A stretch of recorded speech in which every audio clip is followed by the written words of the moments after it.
All right, good morning. It's so nice to see a few of you for our last little optional class session. I'm just going to double check that I am recording this, and I'm also going to post the PowerPoint that we look at if you need to come back to that later. Okay, if you can this morning put your camera on, that would be awesome. If not, I understand that you might have other stuff going on in the background there. So we're here to discuss what you need to do, what a successful Digital Public Library of America primary source analysis essay is going to look like. Just really quickly before we get started, I just want to make sure that we're all on the same page. So I'm using the Equal Rights Amendment source set topic as an example here because it's not on your list. So when I talk about topic, your DPLA topic, your DPLA subject, I mean the whole thing, the Equal Rights Amendment. This is what the main page of your topic looks like. When I talk about sources, we're talking about the primary sources that you chose from the source set down here. So I just wanted to make sure that we're all on the same page before we get started any deeper into what your essay is going to look like. So our focus today is going to be on crafting a strong thesis. It's going to be on negotiating and annotating your sources. And we're going to talk about the organizational elements of the essay. What do you need to have in every part of your essay? And I'll pause periodically to ask if you have any questions. Like I said, this is being recorded if you need to come back to it later, and I'll post this PowerPoint. So let's start. We'll do a Q&A at the ends too, and I can show you some of those frequently asked questions at the Q&A. But I want to start here at creating a strong thesis. This tends to be what students are most worried about. And let me say right off the bat, you're worried about it, you're finding it challenging because it's challenging. If you're thinking like, my thesis, I'm really struggling with, what's wrong? Nothing is wrong. Creating a strong argument is difficult, and it continues to be difficult at every level. So when I wrote a PhD dissertation, I struggled to craft and recraft my thesis because it stays difficult. So don't feel like there's something wrong if you're finding the thesis challenging. We're going to start by talking about the thesis, and then we're actually going to come back to it later in this workshop as well. So let's talk broadly. What are the elements of a strong thesis? Your thesis is the roadmap to the rest of the essay. You put it at the end of your introductory paragraph. The last or second to last sentence is usually a good spot because it's guiding your reader. So sometimes academic writing can seem a little bit boring because it's not a mystery novel. Your reader should not get to the end of your paper, read your conclusion, and gasp, "Oh, that was your argument all along?" No, your reader needs to see your argument right up front because academic writing, scholarly writing, is an invitation for others to converse with you, to argue with you. Your reader needs to see what you're arguing so that they can evaluate your argument, evaluate whether or not your sources support your argument. So it has to be clear, has to be right up front in your intro. It needs to be, for a history primary source analysis, historically relevant. It needs to say something either about a change over time. Maybe you're exploring a moment of change where you talk about before, after this moment of change, or maybe it's a historically significant phenomena that during World War II, it's a historically significant phenomena that many women entered industrial jobs that they hadn't worked in before, right? So historically specific. It needs to be specific to your topic and to your sources. So using the example of the Equal Rights Amendment, it's not enough to say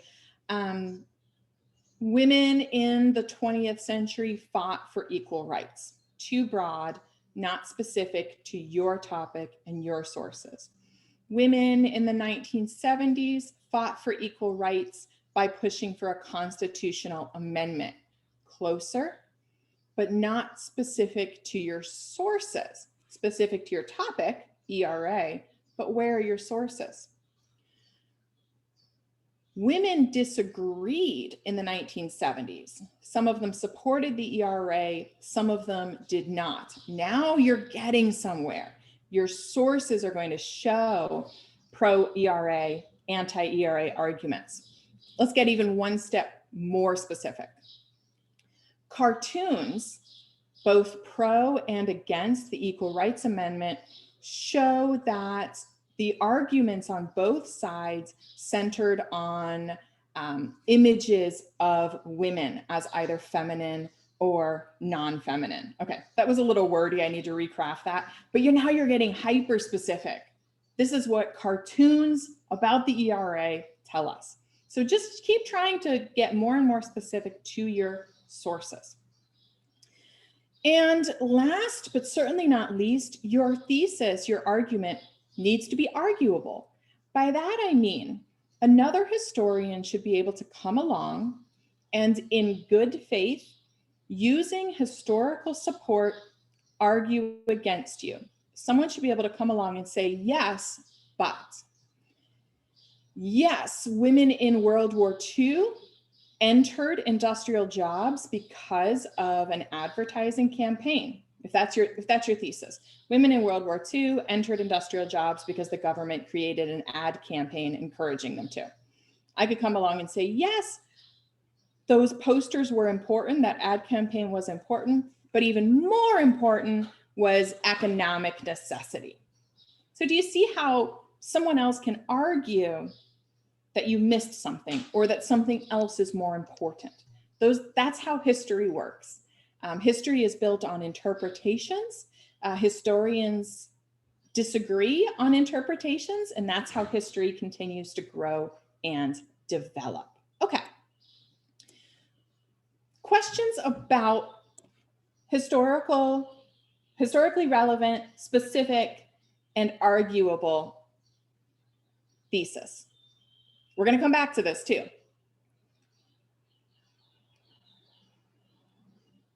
Your thesis is both the most challenging part of your essay, and once you've got it, it makes everything else easy, because the rest of your essay is supporting your thesis with your sources, supporting your thesis with historical primary sources.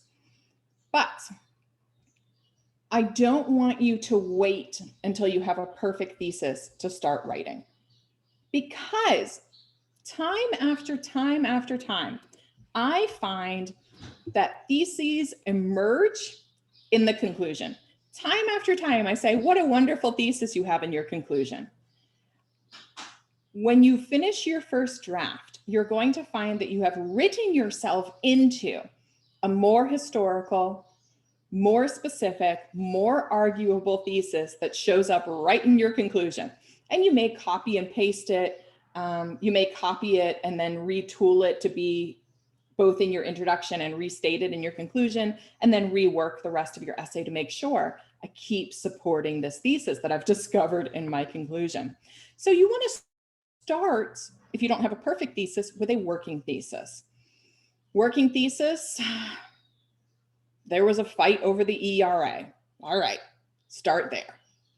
Next, you have to move into your sources. So we're going to go from our discussion about thesis. Now we're going to start talking about our sources. The job of your sources is to inform your thesis.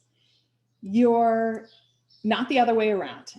You don't go digging for specific proof just for your thesis. So you start with a working thesis. Well, there's an argument over the ERA. Let me go into these sources and see what that argument looked like.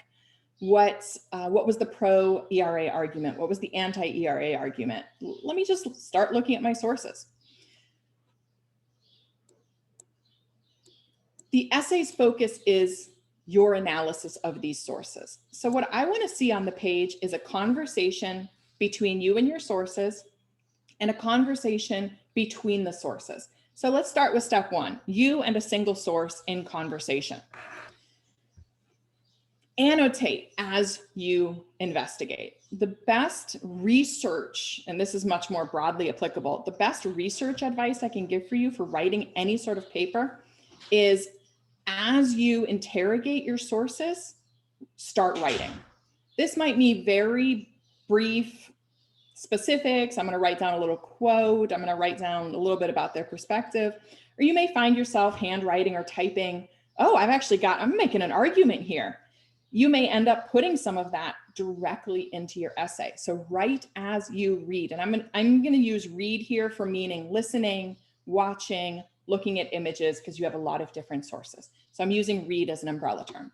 Set a goal before reading. Your goal is, what do these sources show me about this movement and change that it affected? You may have a more specific prompt if you have like one of those oddball subjects, but you know if you do. As you approach your sources, or as you reread your sources, if you've already investigated them, write a quick prediction. What do I think is going to come out of this source? What do I expect to see? You might be surprised. Now, make decisions to read. Some elements you'll need to look at very carefully. Some skimming will take place. Some you need to go back and reread. You might need to look something up. Make those decisions. Don't just lock in and say, I need to understand everything about this source before I raise my head in 2 hours. Decide, this source really isn't working for me. That's fine. Draw on your prior knowledge. So the summary of your subject, the overview. Information from textbook, from classes. Maybe there wasn't a lot in your textbook about ACT UP, so you went and read up a little bit about ACT UP. Draw on that knowledge to understand your sources. Stuff that you don't understand as you go. And then pause and reevaluate. If the source is not what you thought it was, not if it's surprising you. So the source will surprise you. You thought you were going to be arguing one thing, the source is suggesting something different. That's good. Your thesis follows the sources. But if you're like, this source is not what I thought it was, I don't understand it, it's not working, I'm not sure what to do with it, go back to your DPLA set, pick another source. Use the DPLA search box. Find what is more relevant for you. That's perfectly fine. And as you read, don't take everything at face value. Sources have biases. Sources have their own perspective. Evaluate that. Evaluate its quality, evaluate its value. Who created it? When? Why? Do I need to read against the grain a little bit? Or should I take it at face value? This is where you start to also read your sources against and alongside each other. So first conversation is between you and the individual source. That's your first read. Then you're going to go back and reread, because now you're looking at how your sources interact. Again, right as you reread. Your goal now is, how do my sources interact with each other? Are you finding similarities, significant differences, common themes? Are you finding very different perspectives on the same theme? Imagine that the two sources have come to life and are literally talking to each other. Are they agreeing?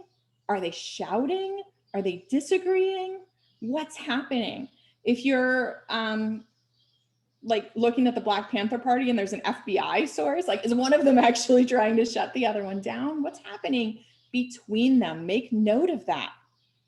What interactions are you seeing? And again, reevaluate. Are these sources just not talking about the same things, just not even talking to each other at all? That could be, oh, I see very different themes, that the Black Power movement isn't just the Black Panther Party. Your sources might be looking at the same subject in very different ways. So not directly talking to each other, and that's fine. That will inform your argument about them. It's also okay here to say, this one source is just not working with the others. I actually need to go back and find more on this perspective. I need to go back and find a different perspective because I've got too much on the one. All of that is fine. Those are the judgments that you will make depending on your focus and your interest. Now I want to move back to the thesis for just a moment here.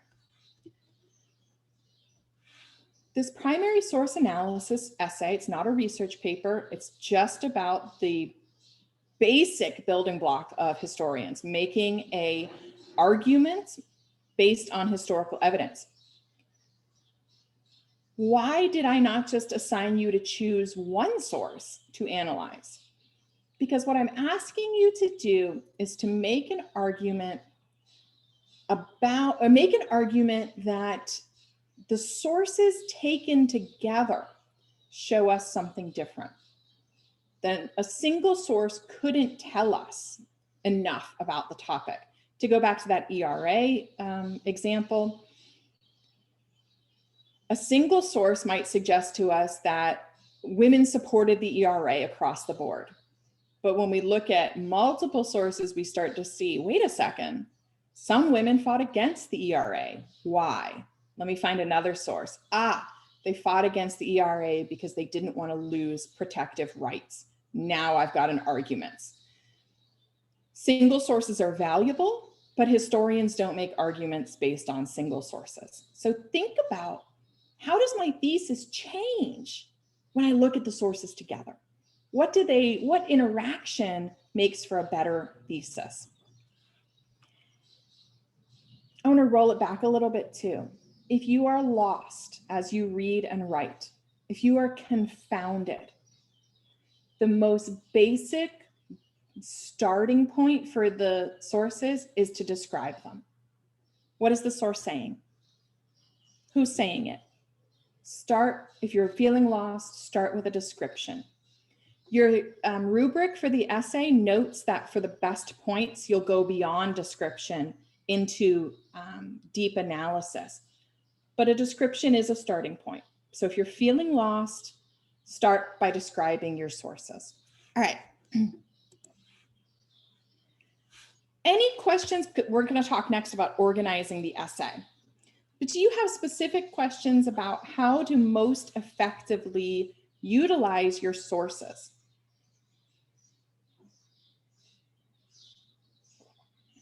Want us to quote them directly? I'm sorry, Nathan, can you re-say that? Do you want us to like quote them directly? That's a really good question. Thank you. You want to use brief quotes for sure.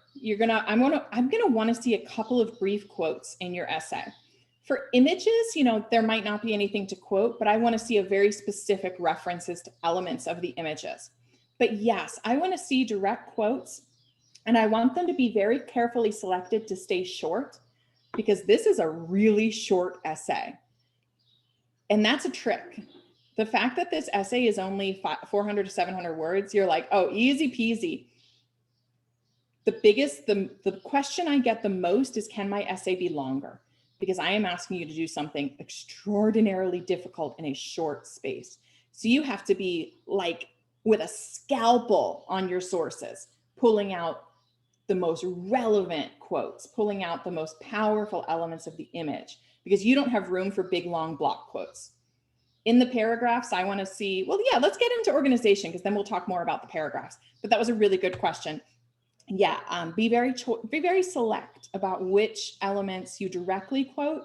And then remember also, when you're paraphrasing or directly referencing, you want to cite that as well, so that your reader understands, oh, you're referencing page 6 of a red record, or you're referencing this very specific image that I can go look at. Awesome.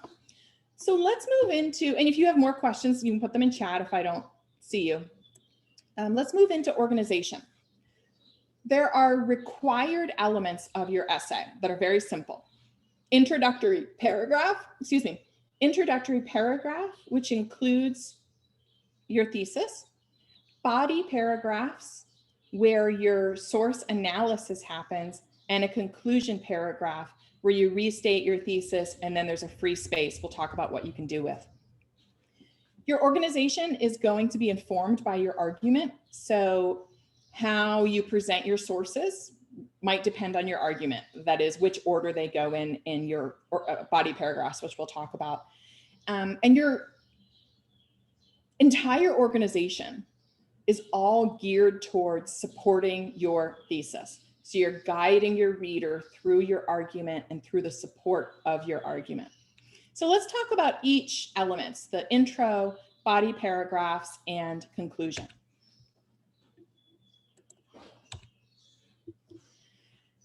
The intro should be relatively short. If you're in, let's say you're in Microsoft Word, double spacing, writing your essay, if it's more than a half a page, it's too long. You don't have room. The challenge of this essay is concise, brief, powerful writing. So you want to introduce your subject with a hook. This might include a very short quote from one of your sources, but you're not analyzing it yet. You're hooking your reader.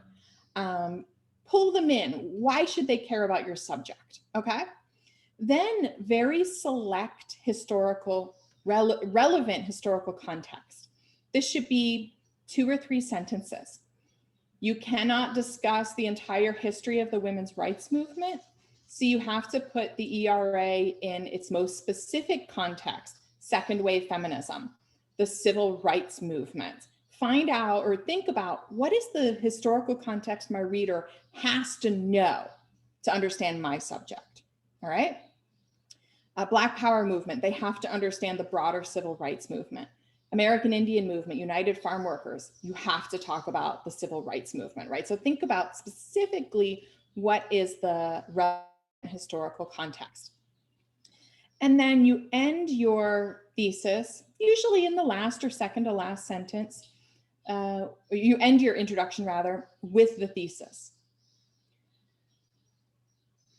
which spells out your argument. Remember, it's not a mystery novel, no gasping at the end. Tell your reader right here what your thesis is. You should also, and I don't have it on this slide, so I'm going to actually add it to the slide before I put this PowerPoint up for you. Your introduction should also introduce your sources. And by that, I mean, it should mention that you're talking about letters or that you're talking about images, a radio interview with a member of the American Indian movement. Doesn't have to be long, you don't have to describe them, but briefly say, these are the sources that we're going to explore. Because your reader should be ready in paragraph 1 to dig in. I know what we're going to talk about. I know what we're going to look at. I'm ready to read. So intro paragraph, required element. Body paragraphs. Another question I get a lot is how many? Well, it's up to you, but it's a really short essay. At least 2, no more than 4. Less than 2, more than 4, you're in a danger zone. Your paragraphs are doing something wild. Every paragraph has a purpose. It is doing work for you.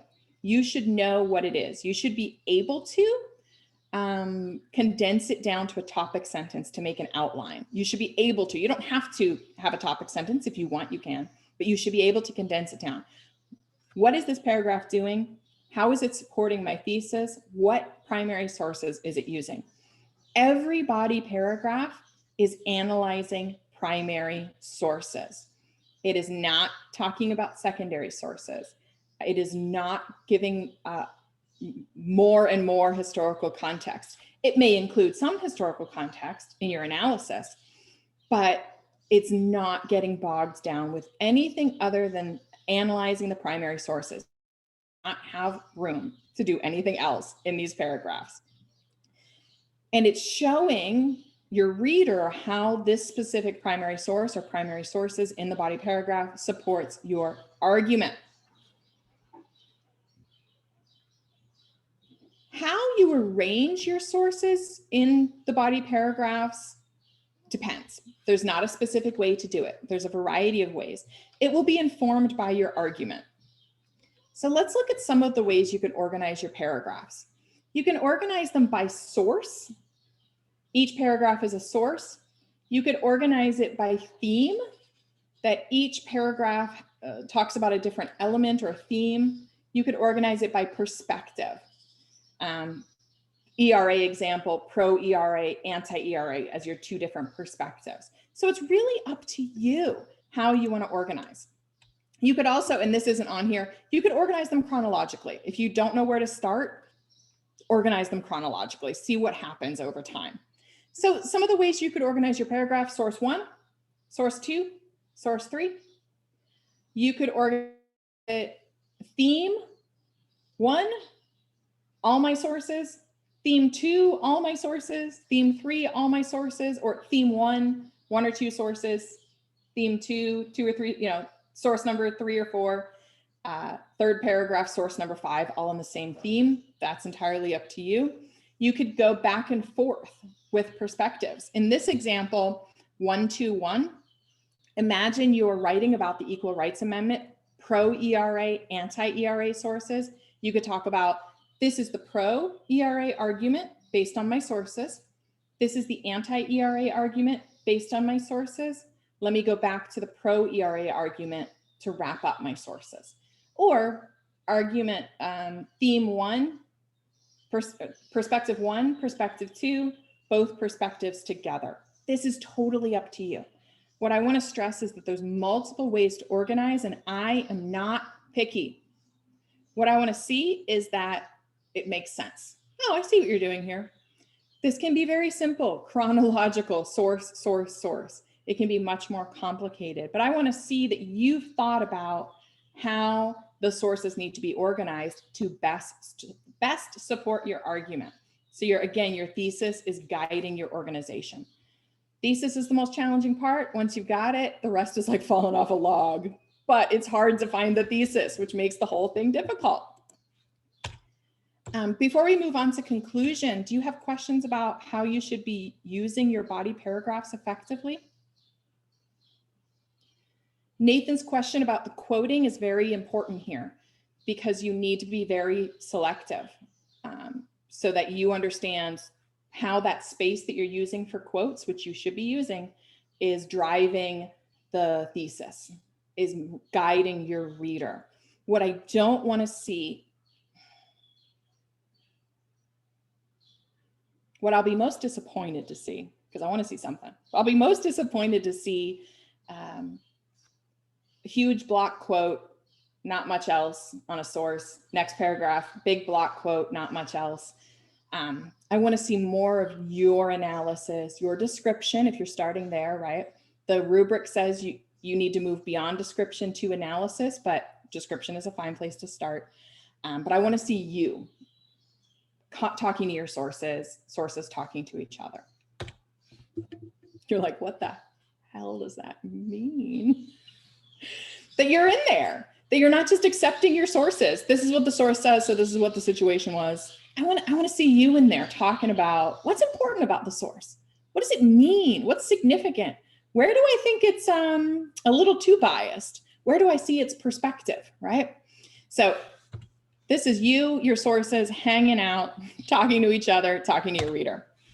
And then you get to your conclusion. Remember that this is where your thesis is going to end up.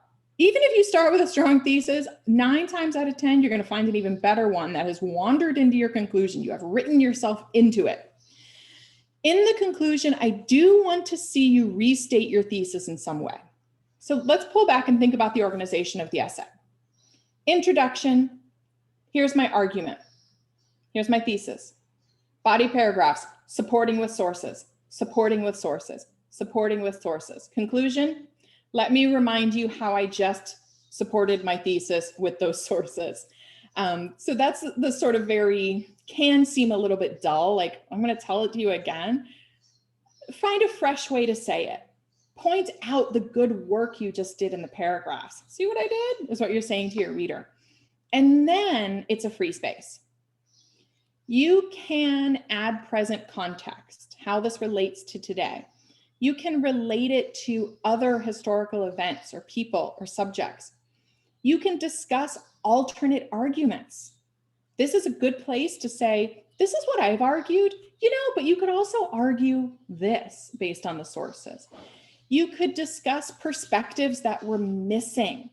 For example, if you were doing the settlement house topic and you didn't find any sources on the immigrants that use settlement houses, you could say, what's missing here is immigrant voices. That's something we need to find to more fully understand the subject. So one of the things historians do with their conclusion, that's where they set little tasks for other historians.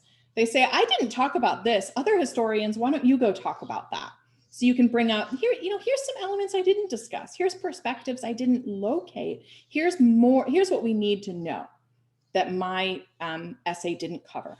So beyond restating a thesis, it very much is your free space. You could also self-reflect. This is how the subject relates to me. This is why I chose it. This is why it's meaningful in my life.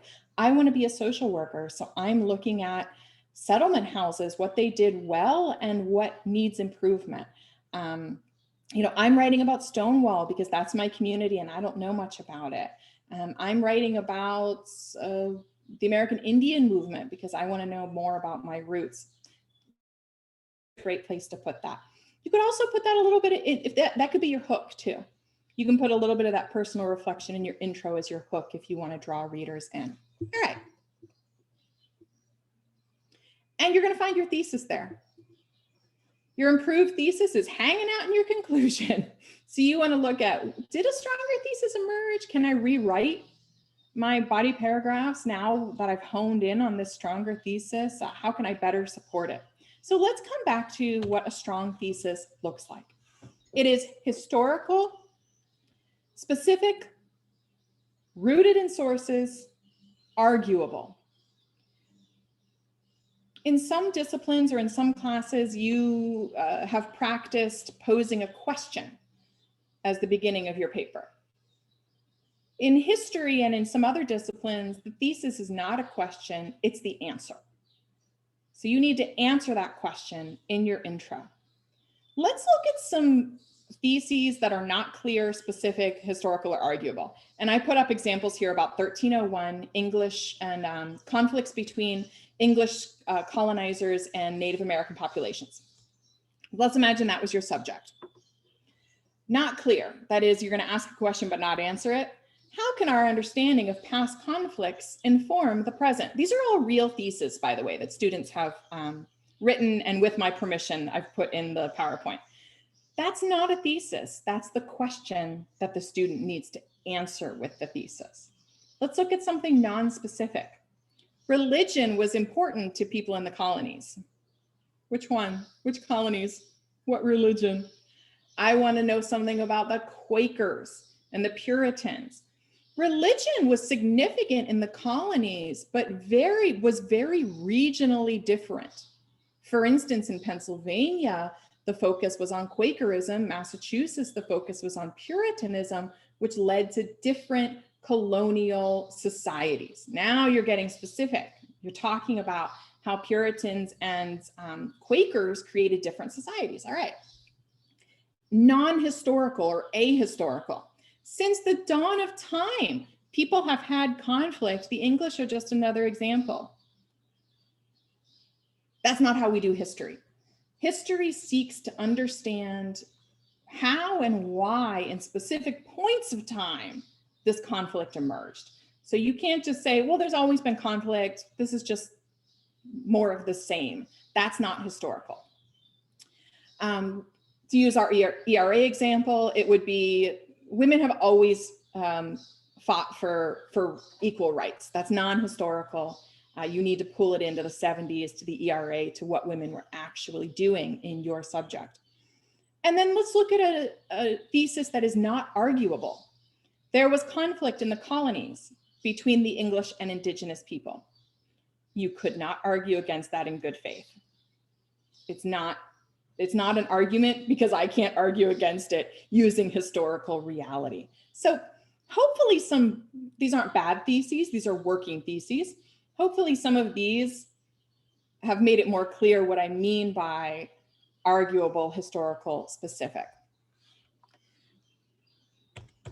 I'm going to run through my FAQ real quick. Then I'm going to show you a pretty good thesis. And then I'm going to have a question and answer. And if anyone feels brave and wants to put their thesis up for us to workshop, you can be ready to do that if you want to. But let's just run through the FAQ real fast. And if you've got questions, put them in chat. What citation style? Up to you. MLA, APA, Chicago style. What I do is in text citations. For MLA and APA, that's the little paragraph, parentheses rather. Chicago, it's a footnote. There are in-text citation guides in the resources in the module. I'll double check and make sure that you have access to them. If you want to go by the formatting of your discipline's style, so I'm going to do APA because that's what my discipline uses, and you're going through the formatting for the whole essay and you find things that like, well, my formatting says to put my name in it, but you say don't. I grade blind, so don't put your name anywhere on your paper. Everything else you can go by the formatting of your choice, APA, MLA, or Chicago, and that's fine by me. Remember that Canvas, if you use the text box, will mess up your formatting a little bit. I understand. I'm not worried about that. As long as I see a title, I didn't put that anywhere. I'm going to add that. A title and clear paragraphs with in-text citations, I'm happy because Canvas will mess with your formatting a little bit. But practice the formatting that you need to practice. Is it okay if I don't use all my sources or use different sources from the DPLA? Yes. If you end up swapping sources or you chose 5, you only use 4, no problem. As long as all of your primary sources originate with the Digital Public Library of America and the primary sources, you're fine. Can my paper be longer than 700 words? No. This is the one I get the most. The challenge is do it concisely. Trust me, just go through and start cutting stuff. You'll find when the pressure hits, you're going to figure out what you need to cut. What isn't serving you? What isn't pushing your thesis forward? What isn't offering support? Cut it out. If you can't embed your images, if you're struggling with that, please at the very least put the direct links to them. I need to be able to go and look at them quickly and I don't want to go hunting for them. So best case scenario, they're embedded right alongside your text, or maybe they're at the bottom of your essay. Worst case scenario, just give me a direct link so I can go look at them as I read. The rubric does not require a works cited page because we're all working from the DPLA and because I'm asking for in-text citation or footnotes if it's Chicago style, but you can certainly add one, especially if you want more practice. Big focus here is practicing the style that you need to practice. So if you want to practice that, absolutely, you can put one in, no problem at all. Okay, questions or does anyone want to workshop your thesis?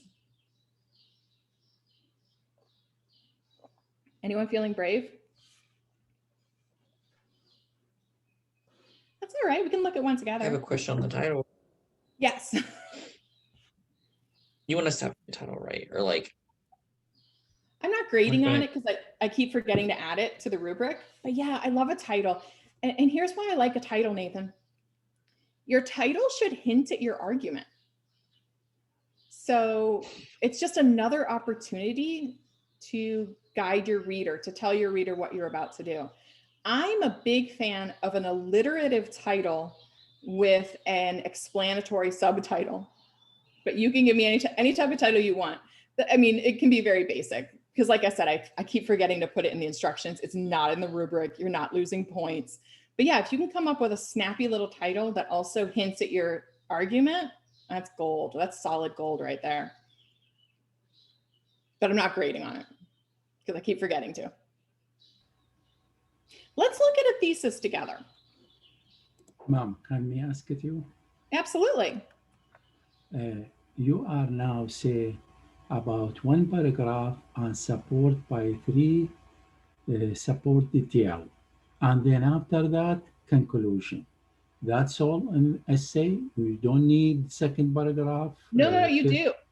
Yeah, so it should be, now the number of body paragraphs is up to you, but no less than 2, kind of up to you. 2 paragraph or 1 paragraph and then support by one first support detail, second support detail, third support detail, and then conclusion. Just 1 paragraph, one body paragraph, or you need 1 paragraph with support detail, second paragraph with support detail, third paragraph with support detail. You got it. That's the one, exactly. And then after that, conclusion. Conclusion, exactly. So And then you need conclusion, thesis, rewrite thesis, but not write thesis like in introduction. No, opposite. you could write, so opposite is an interesting way to put it. You could restate it, but you could also say, this is my argument, but you could also argue this other thing if you want to mix it up a little bit. But you have it. You need my opinion, or you need the rewriting thesis by other way. I think I'd like to see, I want to see the rewriting of the thesis, but then there is room for your personal reflection, personal opinion. I statements are fine in a conclusion. If you want to write, I think this, or I found that, this interested me because, that's all perfectly fine. I got it. But when you finish, I need a complete discussion with you. When you finish from the workshop, I need some minutes. Okay. Sure. Thank you. So what you've described is the 5-paragraph essay. Intro, support, 3 paragraphs, conclusion. 5-paragraph essay is fine. I know some people don't like it. It's boring. It's just a vehicle. It's just a structure you're not boring ideas into, right? The structure isn't what makes something interesting. It's your analysis. So yeah, the 5-paragraph essay, perfectly fine way to approach that. But you need one support detail, but every paragraph. Yeah, I want to see sources in every paragraph. I want to see a different element of that support in every paragraph. Absolutely. And then in the support detail, you need, for example, or no? Say it again. When I'm writing the first paragraph, and then I'm putting support details, and then in support details, you need, for example, or no?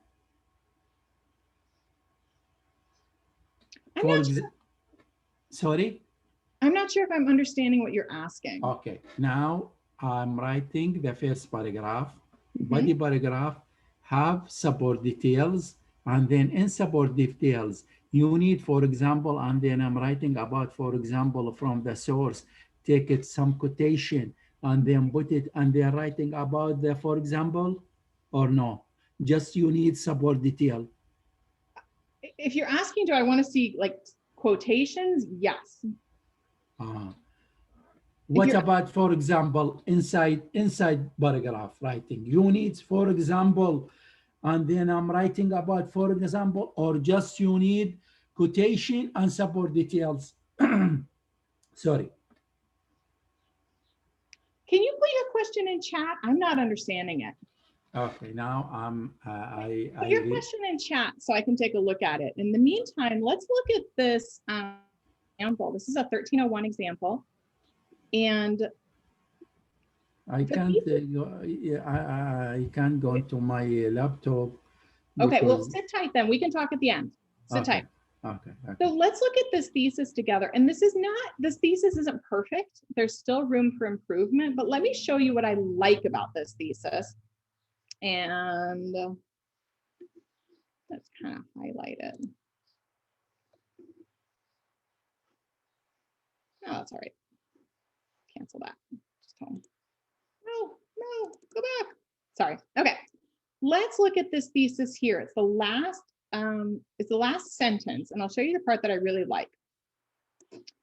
Features Willard's, Seward's, and Warren's writings, we can rewrite that a little bit, illustrate how education was the key to achieving women's ideals on motherhood and workforce. This needs some rewriting, but let me show you what I like about it. It mentions the sources. Now you could make this much simpler. The writings of women reformers illustrate that education was the key for them in achieving their goals. I like that it mentions the sources and gets much more specific. Says the key to the women's reform movement, according to reformers at the time, was education. And then it jumps into them.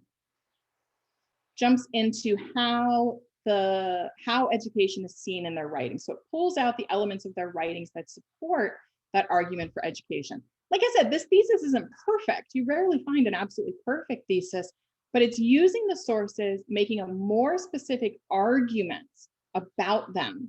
And it's talking about how the sources work together. Taken together, these sources show that education is the key across sources. So you can see that what this student has done is look similar element of all their sources.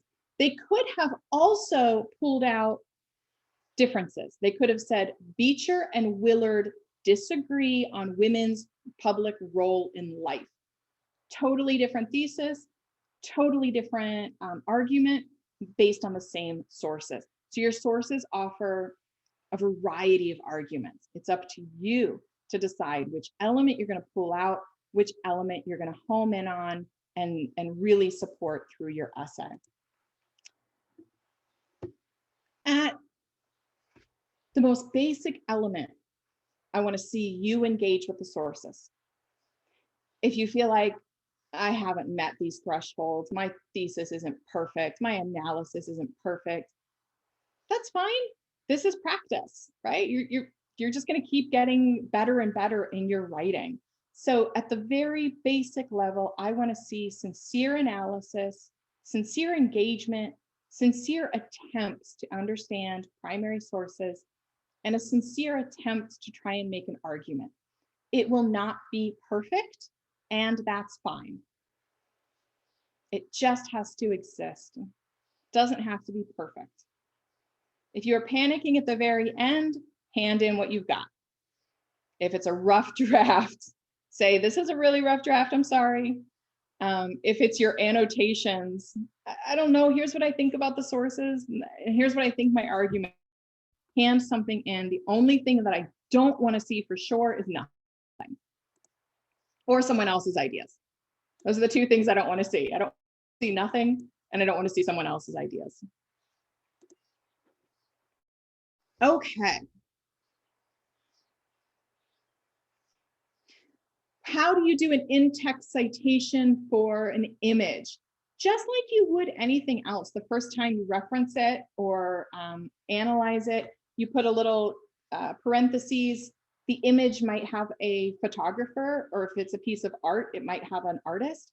Otherwise, a description of the image.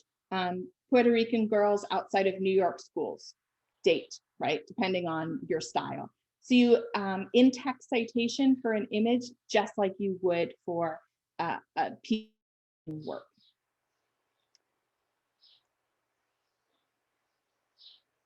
Okay, Mom. With Yeah. me? Anyone else have any questions? But yes, we can stick around, Sahab. Okay. The owner, no, you don't have to include in the in-text citation. It's very short. For MLA and APA, it's author, creator, and either page number or date, depending on which style you're using. If there's no author or no creator that you can identify, you put a description of what it is. And let's look at an image here. Here's a portrait of Dorothea Dix. And you'll see here in the DPLA, it tells you how to cite the item. So this one doesn't have, we don't know the photographer. So you would put it as Dorothea L. Dix. That's the title that the DPLA gave it, and that's fine for you to use. So some of them will have a very clear author. This author is Tiffany Francis. If it didn't have an author, you would use the title, Life of Dorothea Dix. If it doesn't have a title or an author, that's when you use the description that the DPLA gave it, which is going to be right here. For your in-text citation, author, last name, date or page number, depending on your style, or name of the artifact or text, or description of the artifact or text. So I'm going to put up let me double check. I'm pretty sure there are already in-text citation guides. Let me pull them up for you. Question about one of mine. And these are the in-text citation guides that are in the DPLA additional writing sources. Other questions? On mine, or one of my citations, it's like a petition and it's like a old piece of paper. And when I'm doing MLA, but so when I did it, I put the person who wrote it, I put their last name and the year. Is that correct? Or like, because I was gonna say like the exact line, or like, you know what I mean? Because it's only like a petition, Oh, like okay, right. So if your citation style requires you to put the page number, but it's a one-page flyer, no page, you don't need any page number at all. okay, yeah, because most of mine are like just the last name and then the year. You run That's into that a lot with these DPLA sources because they're intentionally, they choose short ones, or some of them are a poster, a flyer. Yeah, it's just, especially because we're all looking at the DPLA, it's going to be easy for me to find if I wanted to go and double check. So yeah, if it's a single flyer, if it's the do it now flyer, it doesn't have an author, it doesn't have a creator, it doesn't have page numbers, your in-text citation is going to look like do it now flyer, because that's all the information that you need for the in-text citation. If you want to practice your works cited, that's where you could put full information, where it is, who owns it, where you found it, et cetera, et cetera. I do have a question about the thesis. So Yeah. if our event surrounds historical events that occurred, could our argument or thesis be basically how our actions and reactions to that event caused like present day conflicts? This is a wonderful question. So Irene's asking, can the argument be this has affected later dates, or how it's affected how we've seen this now? That can only be your thesis if you have primary sources specifically to support that.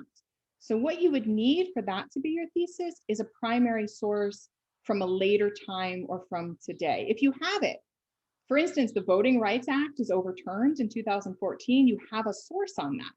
So you could make that argument there. But if you don't have that source to make that argument,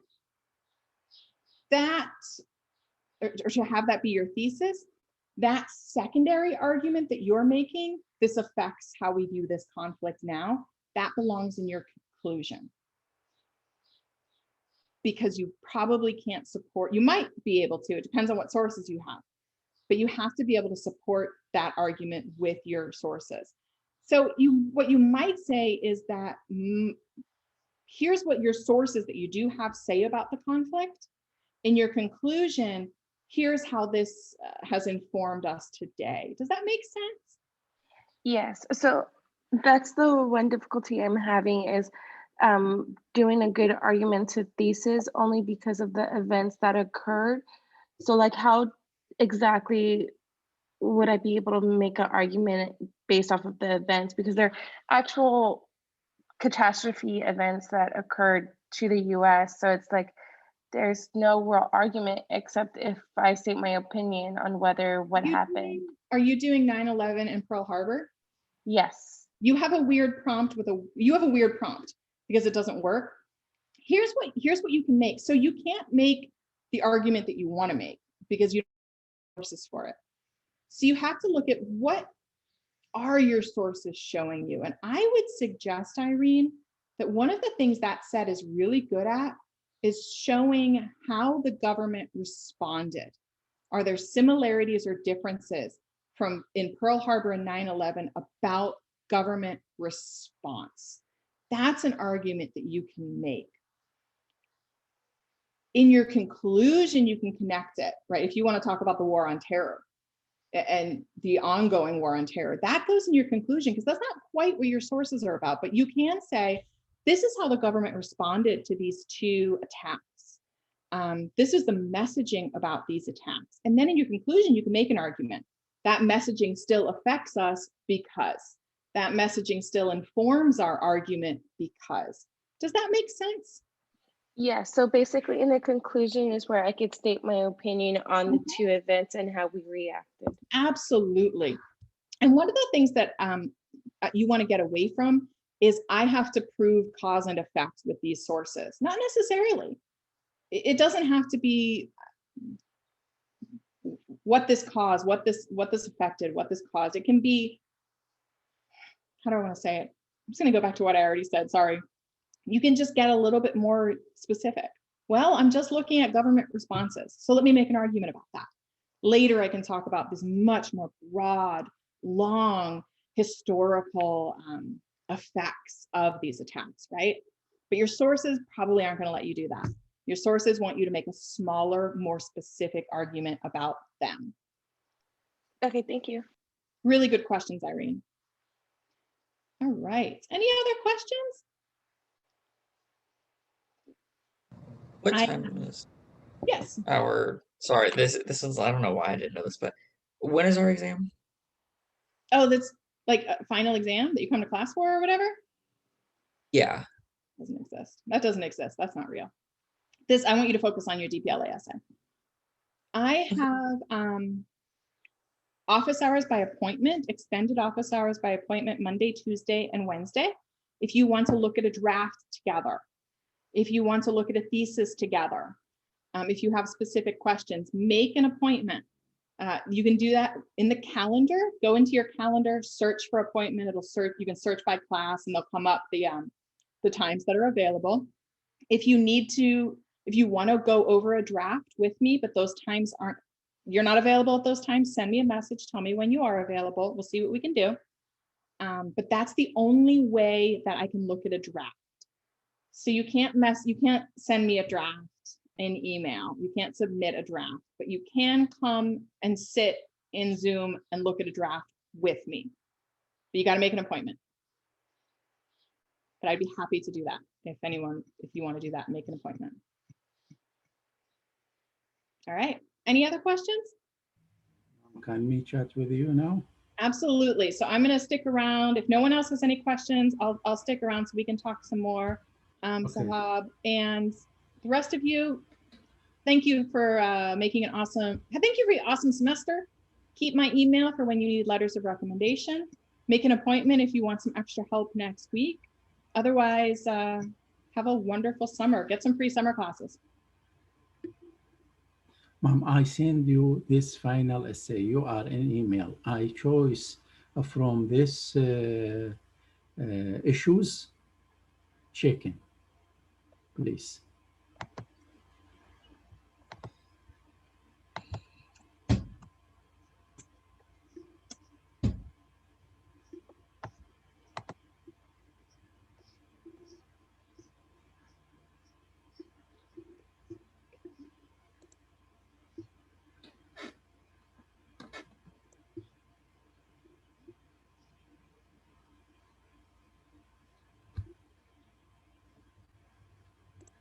Okay.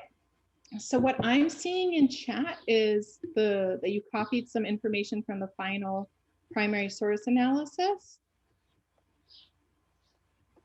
And then listed 3 topics. The topic that you originally submitted that you said you were going to write about was women in World War II. Is that not what you're going to write about? This?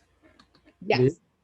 I'm writing before this, and then I'm sending essay for this last time. Can me write again by this, or I rewriting my essay again and then send you?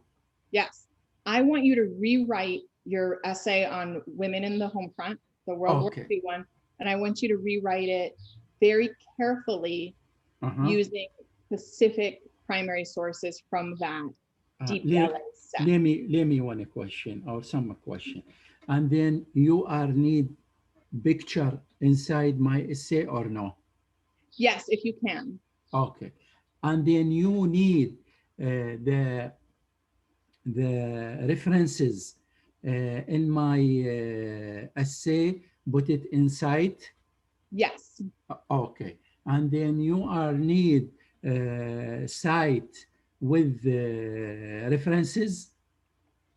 For example, I'm taking some references from book, and then I'm taking some references from internet. From the textbook? Yeah. For example, I tell you, but as you are explaining for me which references you need. So you should only use the textbook is your secondary source. It's your background information. You read it for your own understanding so that you understand the historical context of women in World War II on the home front. You should not be quoting it or referencing it extensively, but if you are taking some ideas directly from the textbook, I do want you to reference that. But I'm more interested in you incorporating that into your own understanding for the historical context. But if you are using ideas from your textbook, please do tell me so that I know this is an idea from the textbook before you tell me your own idea. So yeah, it's better to oversight. If you're not sure, should I be citing this? Better safe than sorry. When can we send the title and then topic for you? When? Today, tomorrow? When? Send what? The title for the essay, and then you are now yeah, the title for the essay. So I don't want you sending me any element of your essay. Okay. If you want to look over anything though, make an appointment for Monday, Tuesday, or Wednesday, and we can look at it together. But I don't want anyone sending me any part of their essay. Okay. Appointment with you by chat like this, by Zoom? All right. Okay, ma'am. Okay. Let me to show you the references. 1 minute, just 1 minute, and then I tell you about my essay, and then tell me about that. Me is good or no? Just 1 minute.